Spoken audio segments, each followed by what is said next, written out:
Between 1770 and 1830, over 35,000 people were sentenced to death. But only 1 in 10 were actually executed. But the elite in society were indifferent to any notions of unequal justice. They believed capital punishment worked as a deterrent.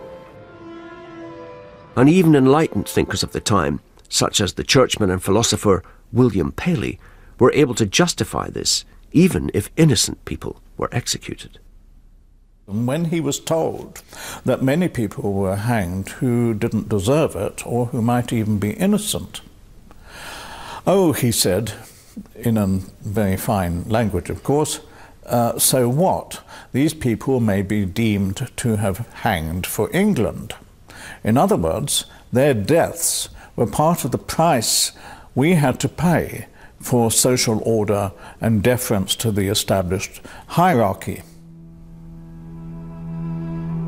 This view was supported by the work of German philosopher Immanuel Kant,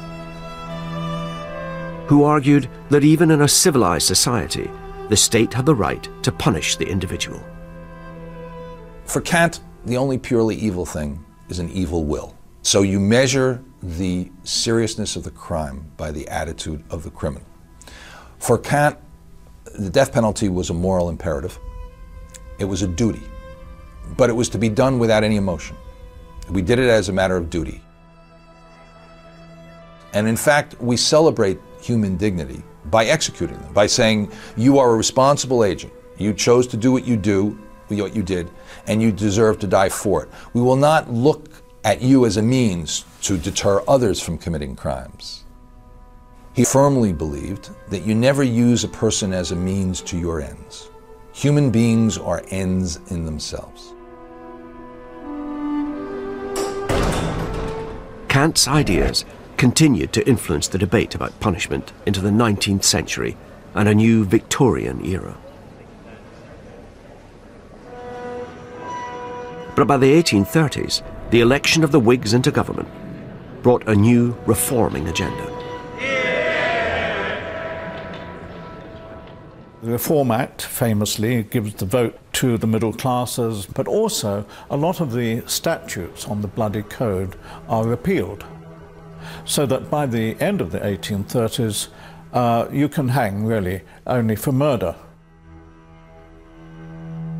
Despite this new age of reform, the Victorians were still committed to retaining the death penalty for those convicted of murder. But for other lesser crimes, they wanted a more proportional punishment that fitted the crime. So a sheep stealer would no longer be treated the same as a murderer.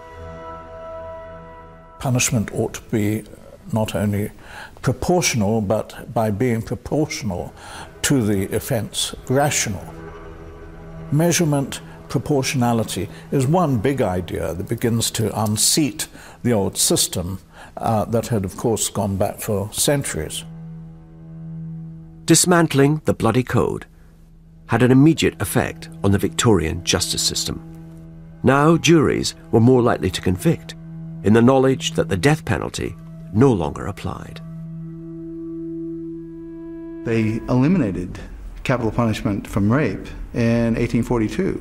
And what happened afterwards is that the conviction rate went straight through the roof. It went from a modern equivalent of about 5% convictions to between 13 and 18% conviction rates, simply because they changed the nature of the punishment associated with that particular crime. But as conviction rates soared, so too did the Victorians' fear of crime. This fear came from the presence of a new mass urban population, which during the Industrial Revolution had migrated to Britain's cities in their thousands. As you start to have very large numbers of fairly poor people crowded into districts together, society is becoming much more concerned about criminality, about the possibility of a criminal underclass, about the consequences of having so many poor people congregated in very small areas. One of the other things that's happening in the early 19th century is for the first time the government is starting to collect figures as to how many people are brought before the courts. And again, the figures always seem to be going up. Of course, we know now that the population is rising anyway. The figures seem to be going up, so of course that helps to kind of contribute to this fear of crime, which is really starting to emerge in the early 19th century. In 1862, there is a moral panic about mugging that is precipitated in the newspapers by one solitary event when an MP called Pilkington was mugged by a garrotter. With conviction rates rising, but fewer crimes subject to the death penalty, the Victorians searched for new ideas about punishment. Up until now, local jails have just held prisoners before they were punished. But into the 1840s, as part of a wider expansion of the state, and the ending of transportation as a sentencing option, the Victorians began to build large prisons across Britain, as places of both punishment and reform. A new idea of prison where you have the ordered prisons with the sexes separated, different kinds of criminals are classified, being made to perform useful work as part of their punishment, all in a specially designed building set apart from the rest of the community. But those convicted of murder still faced a public execution, which by the mid-Victorian era was coming under attack from an educated elite. You got prominent publicists as well, Dickens and Thackeray being probably the most prominent, who both attended public executions and both wrote about them. Both of them were appalled by the behaviour of the people. It was so loathsome, pitiful, and vile a sight.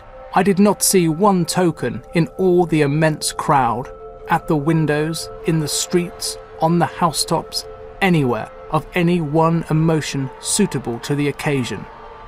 No sorrow, no terror, no abhorrence, no seriousness, nothing but ribaldry, debauchery, levity, drunkenness, and flaunting vice. The public execution is almost a way of saying that aggression and violence is acceptable and tolerable, and it's kind of promoted by the state. And this is the very last thing that the Victorians want. They've got a kind of a civilising idea. It was this disgust at the scene of a public execution that led to the first real movement to abolish the death penalty.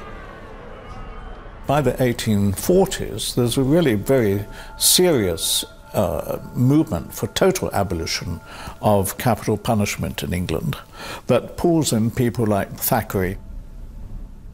The argument being that we have other ways of controlling order so that we do not need to resort to the sledgehammer control delivered by the noose. But the vast majority of the population were convinced that the death penalty should be retained.